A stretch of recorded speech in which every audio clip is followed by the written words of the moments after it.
சாமந்தி சீரியலில் என்ன நடக்க போகுதுன்னு பார்க்கலாம் வாங்க. வீடியோக்குள்ளே போகலாம். அரசி அந்த கையில் வச்சிருக்கிற பொம்மை போட்டிருக்கிற நகையை பார்த்துட்டு, இந்த நகையை நீ நகையை பார்த்து தான் வரைஞ்சியான்னு கேட்குறாங்க. இதை கேட்ட சாமண்டி, ஐயோ என்னது இவங்க இந்த அளவுக்கு நுண்ணிப்பாக பார்த்து இப்படி கேட்குறாங்களே, இந்த கேள்விக்கு நான் என்ன பதில் சொல்லுவேன்? அந்த நகை ஒரு வேளை நம்மக்கிட்ட இருக்கிற விஷயம் இவங்களுக்கு தெரிஞ்சா அப்புறம் காட்டு ராஜா கிட்ட நம்மளை காட்டி கொடுத்துருவாங்க. இப்போ என்ன செய்யலாம்? இவங்க கிட்ட தப்பிக்கிற வழியை பார்க்கலான்னு நினச்ச சாமண்டி அரசி கேட்ட கேள்விக்கு பதில் மாற்றமாக சொல்கிறாங்க. நாங்கள் வெளியூர்காரரு, ஸ்கூலில் வேலை பார்த்துட்டு இருந்தோம். அப்போ ராஜாவும் ராணியும் அந்த ஸ்கூலுக்கு வருவாங்க. அவங்க இந்த நகையை போட்டிருக்கும் போது நான் பார்த்துருக்குறேன். அந்த ஞாபகத்தில் தான் நான் வரைஞ்சிருக்கிறேன்னு சொல்லிட்டாங்க சாமந்தி. ராணிக்கு இன்னும் அந்த நகை ஆசை விடவே இல்லை. இருந்தாலும் இது கண்ணார பார்த்து வரைஞ்ச மாதிரியே இருக்குதுன்னு சொல்கிறாங்க. ஆனால் சாமந்தி கிட்ட மறுபடியும் ஒரு நாள் இங்கே அந்த நகையை வர பார்க்கலாம் அப்படின்னு கேட்டால் என்ன செய்வாங்களோ தெரியல.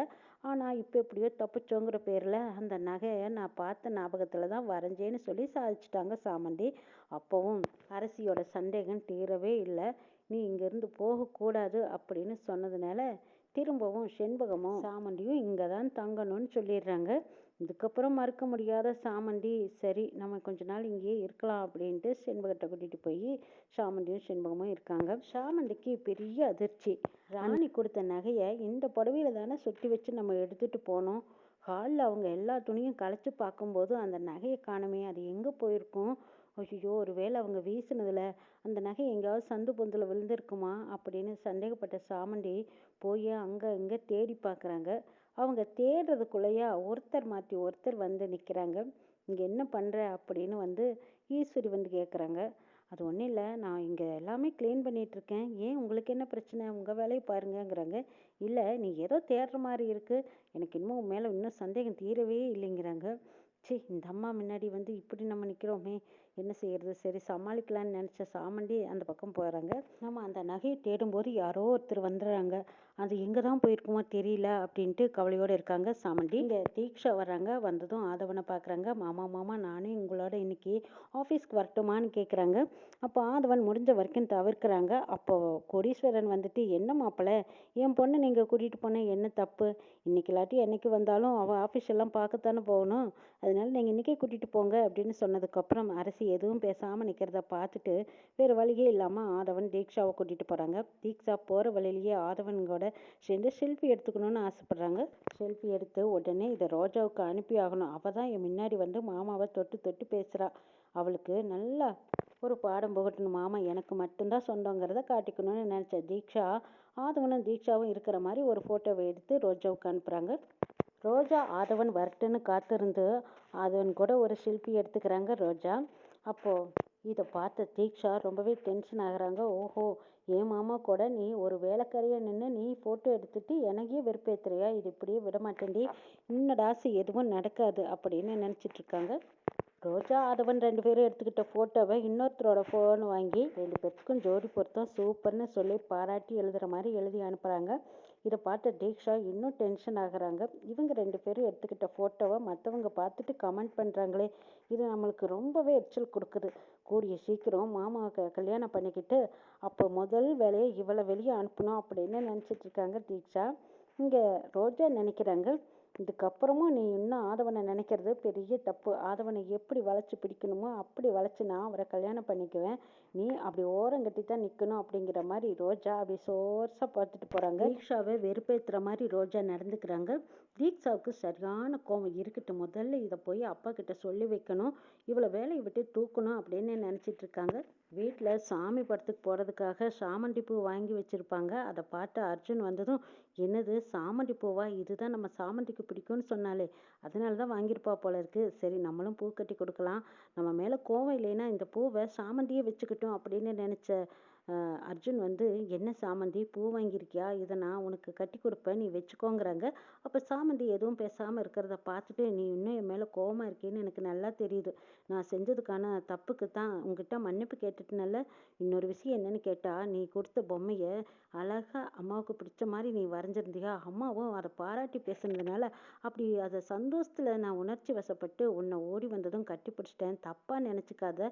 அப்படி தப்பான எண்ணமோ அபிப்பிராயமோ எனக்கு எப்போவுமே இருந்ததில்லை. உன் மேலே எனக்கு எப்போவுமே ஒரு மதிப்பும் மரியாதையும் இருக்கும்.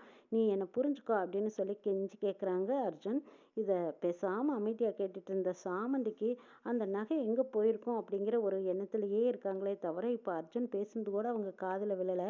திரும்ப திரும்ப அர்ஜுன் சாமந்தி கிட்ட கேட்குறாங்க, என்ன சாமந்தி, நான் கேட்குறேன் பேசுகிறேன், நீ எதுவும் எனக்காக பேச மாட்டேங்கிறியேன்னு கேட்கும்போது அப்போ சாமந்தி திரும்பி பார்த்துட்டு, நீ என்ன சொன்ன, எனக்கு ஒன்றும் புரியலையே டிரைவர் தம்பி அப்படின்னு சொல்கிறாங்க. இல்லை, நான் இந்த பூ கட்டி கொடுக்குறேன், நீ வச்சுக்கிறியா அப்படின்னு ஆசையாக கேட்கும்போது, சரி நீ அழகாக கட்டினீன்னா அதை நான் வாங்கி வச்சுக்கிறேங்கிறாங்க. அப்போ அர்ஜுன் சரின்ட்டு ஒரு ஆர்வமாக சந்தோஷமாக போய் அந்த பூவை எடுத்து கட்டுறாங்க. ஆமாம், எனக்கு இந்த பூவே கட்ட தெரியலையே, எப்படி கட்டுறதுன்னு கேட்கும்போது அப்போ சாமந்தி அதை ஒரு தடவை சொல்லித்தராங்க. அதே மாதிரி அர்ஜுன் கட்டி பழகிட்டாரு. கட்டின பூவை சாமந்தி சந்தோஷமாக வச்சுக்குவாளா அப்படின்னு நினச்ச அர்ஜுன், இந்த சாமந்தியை நீ வச்சுக்கோ அப்படிங்கிறாங்க. அப்போது சாமந்தியும் சரி கொடு அப்படின்னு சொல்லிட்டு வாங்கி வைக்கிறாங்க. திருப்பி நல்லா இருக்கான்னு கேட்குறாங்க. ஆனாலும் சாமந்தி மனசில் அந்த நகை எங்கே போயிருக்கும்னு யோசிச்சுட்டே இருக்காங்க.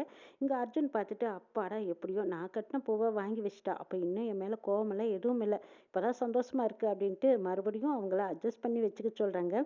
சாமந்தி, நீ இப்போ வச்சிருக்கிற பூவு கொஞ்சம் ஏற்ற இறக்கமாக இருக்குது, நேர் வச்சுக்குவேன் அப்படின்னு சொல்லும்போது, சரி நானே வச்சு விட்டுமா அப்படின்னு அர்ஜுன் கேட்குறாங்க. சரி வச்சுடு அப்படின்னு சாமந்தி சொல்லும்போது அர்ஜுனுக்கு அளவில்லாத சந்தோஷம். அப்பாடா என் மேலே சாமந்திக்கு கோவமே இல்லை, ஏதோ பரவாயில்ல சமாளிச்சிட்டா, நம்மளை மன்னிச்சிட்டா அப்படின்னு நினச்சிட்டு அந்த பூவை அட்ஜஸ்ட் பண்ணிட்டு இருக்காங்க. அப்போ தான் அங்கே அரசி வந்து அர்ஜுன்னு கூப்பிட்டுட்டு வராங்க. அப்போது அர்ஜுன் கூப்பிட்டு வந்ததுமே அர்ஜுன், ஐயோ அம்மா வந்துட்டாங்க, சரி போ அப்படின்னு சொல்லி அனுப்பிச்சிடுறாங்க.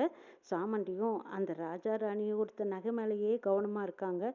எப்படி இந்த வீட்டில் தொலைஞ்ச நகையை நம்ம எடுக்கிறது, அது வேற ரொம்ப பளிச்சுன்னு லைட் வெளிச்சத்துக்கு ரொம்ப பவராக வேற இருக்கும், எப்படியாவது நைட் ஆகிறக்குள்ளையா அந்த நகையை தேடி கண்டுபிடிச்சிக்கணும்னு நினச்சிட்டு இருக்காங்க சாமந்தி கிச்சன் பக்கம் போகிறாங்க. அப்போ ரோபோ வருது. வந்ததும் இங்கே எல்லாம் க்ளீனாக இருக்கா அப்படின்னு பார்த்துட்டு போகிறதுக்காக வந்திருக்கு. க்ளீனாக இருக்குது அப்படின்னு சொல்லிட்டு போகுது. அப்போ சாமந்திக்கு ஒரு யோசனை, இந்த ரோபோ வச்சு அந்த நகையை கண்டுபிடிச்சிடலாமா, அது எங்கே இருக்குன்னு நம்ம கேட்டு தெரிஞ்சுக்கலாமான்னு நினச்ச சாமந்தி ரோபோ கிட்ட கேட்குறாங்க. எங்கே பார்த்தேன் அப்படின்னு ரோபோவை கேட்கும்போது சோபாவுக்கு அடியில் இருக்குன்னு சொல்லிடுது. இதுக்கப்புறம் சாமந்திக்கு சந்தோஷம். சரி நம்ம போய் அந்த சோபாவை நிறுத்தணுமே, ஆனால் அதை நிறுத்தவே முடியாது, சரி என்ன செய்யலாம் அப்படின்னு யோசித்த சாமந்தி மாப் போடுற மாதிரி எடுத்துகிட்டு போய் அந்த குச்சி வழியை அப்படியே தள்ளி எடுத்துடலாம் அப்படின்னு நினச்சிட்டு போகிறாங்க. அந்த ஸ்டிக் மூலமாக எடுத்துடலான்னு நினச்சிட்டு போன சாமந்தி அங்கே மாப் போட்டுகிட்டே அப்படியே சோபாவுக்கு அடியில் குமிஞ்சு பார்க்குறாங்க. என்னது ரோபோ சொன்ன மாதிரி சோபாவுக்கு அடியில் காணுமே அப்படின்னு ஒரு சைடு தேடிட்டு இன்னொரு சைடு தேடலாம் அப்படின்ட்டு அந்த மாப்பை எடுத்து நிமித்துறாங்க.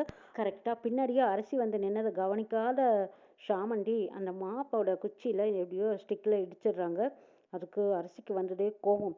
ஏண்டி, நான் வந்தது கூட தெரியாமல் நீ அந்த அளவுக்கு வேலை பார்க்குறியா அப்படின்னு சொல்லிட்டு ஓங்கி அரைஞ்சிடுறாங்க. அரைஞ்ச வேகத்தில் சாமந்தி கீழே விழுந்துடுறாங்க. குமிஞ்சவங்க அப்படி திரும்பி பார்க்குறாங்க. அந்த பக்கம் இருக்கிற சோபாவுக்கு கீழே அந்த நகை இருக்கிறத பார்த்துட்டாங்க. கரெக்டாக அதே இடத்துல தான் போய் அரசி உட்கார்றாங்க.